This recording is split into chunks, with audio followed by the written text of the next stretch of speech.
കഴിഞ്ഞൊരു മാസം മുന്നേ ഞങ്ങൾ ഞങ്ങളുടെ കുട്ടികളുടെ കൂടെ ഒരു യാത്ര പോയി. ആ യാത്ര പോയ സമയത്ത് അവിടെ ഇങ്ങനെ കുറേ മൂന്നാറിൽ അവിടെ ഇങ്ങനെ കുറേ ഗെയിംസ് ഒക്കെ ഉണ്ട്. ആ ഗെയിംസിൽ എന്ന് പറഞ്ഞു കഴിഞ്ഞാൽ ഇങ്ങനെ കുറേ ബലൂൺസ് ഒക്കെ വെച്ചിട്ട് കുറച്ച് ഡിസ്റ്റൻസിലാണ് നമ്മൾ ഈ ഗണ്ണ് തന്നിട്ട് നമുക്ക് അതിനെ ഓരോ ബലൂൺസിനെ നമുക്ക് ഇങ്ങനെ പൊട്ടിക്കണം.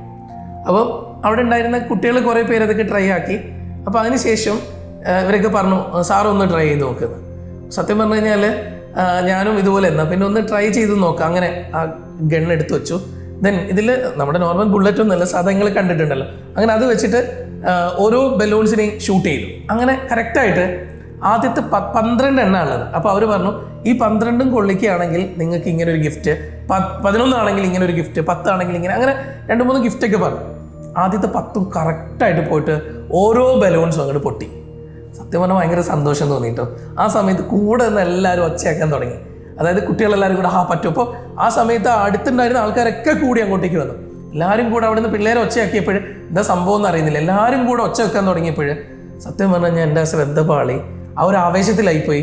അടുത്ത ബലൂണ് സത്യം പറഞ്ഞു കഴിഞ്ഞാൽ ജസ്റ്റ് ഒരു മിസ്സിൽ മുന്നോട്ടേക്കായിപ്പോയി. ബലൂൺ പൊട്ടിയില്ല.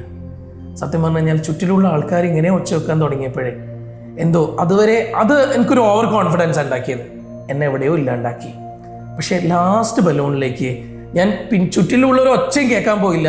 ഞാൻ ഒരൊറ്റ കാര്യത്തിലേക്ക് മാത്രം ഫോക്കസ് ചെയ്തു. ആ ബലൂൺ എനിക്ക് എന്തായാലും ഷൂട്ട് ചെയ്യണം.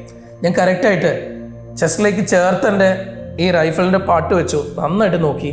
കറക്റ്റായിട്ട് അത് ആ ബലൂണിൽ തന്നെ പോയിട്ട് ഹിറ്റ് ചെയ്തു. സത്യം പറഞ്ഞു കഴിഞ്ഞാൽ ഞാൻ ഇതിൻ്റെ ഒരു ബാക്ക് സ്റ്റോറി പറയാവേ. പണ്ട് NCCയിലൊക്കെ ഞങ്ങൾ 10ാം ക്ലാസ്സിൽ പഠിക്കുന്ന 8, 9, 10 സമയത്ത് NCCയിൽ ഉണ്ടായിരുന്നു. ആ NCCയിൽ ജോയിൻ ചെയ്യുന്ന സമയത്ത് ഒരു CATCയുടെ ക്യാമ്പ് നടക്കുകയാണ്. ഈ CATC ക്യാമ്പിന് വേണ്ടിയിട്ട് പോകുന്ന സമയത്ത് നല്ല റാങ്കിലുള്ള ആൾക്കാരൊക്കെ കൊണ്ടുവന്ന് അന്ന് ആർക്കൊക്കെയോ എന്തൊക്കെയോ ബുദ്ധിമുട്ട് കാരണം പെട്ടെന്ന് ഞങ്ങൾ 6 പേരാണ് പോകുന്നത്.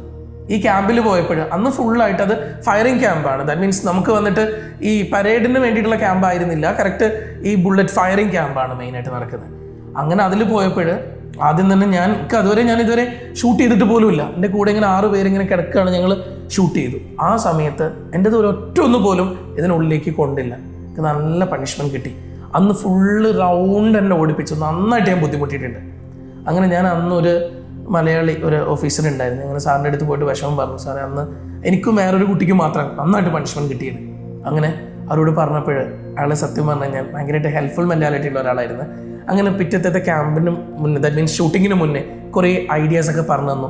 എവിടെ എങ്ങനെ പൊസിഷൻ ചെയ്യണം, എങ്ങനെ നോക്കണം എന്താണെന്നൊക്കെ.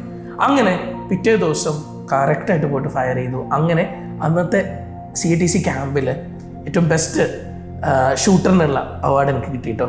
അന്ന് അതിൻ്റെ സർട്ടിഫിക്കറ്റ് കിട്ടി. ഭയങ്കര സന്തോഷമായിരുന്നു.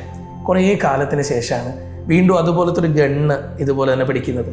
എന്തോ എവിടെയോ നമ്മുടെ ഓർമ്മയിലുണ്ടായിരുന്ന എന്തൊക്കെയൊക്കെയോ എങ്ങനെ ഫോക്കസ് ചെയ്യണം, എന്താ ചെയ്യേണ്ടത്, എവിടേക്കൊരു ഓർമ്മയാണ് അത് വീണ്ടും എന്നെ ലക്ഷ്യസ്ഥാനത്തിലേക്ക് ഫയർ ചെയ്യിപ്പിച്ചത്. എനിക്ക് പറയാനുള്ള ഇത്രയേ ഉള്ളൂ.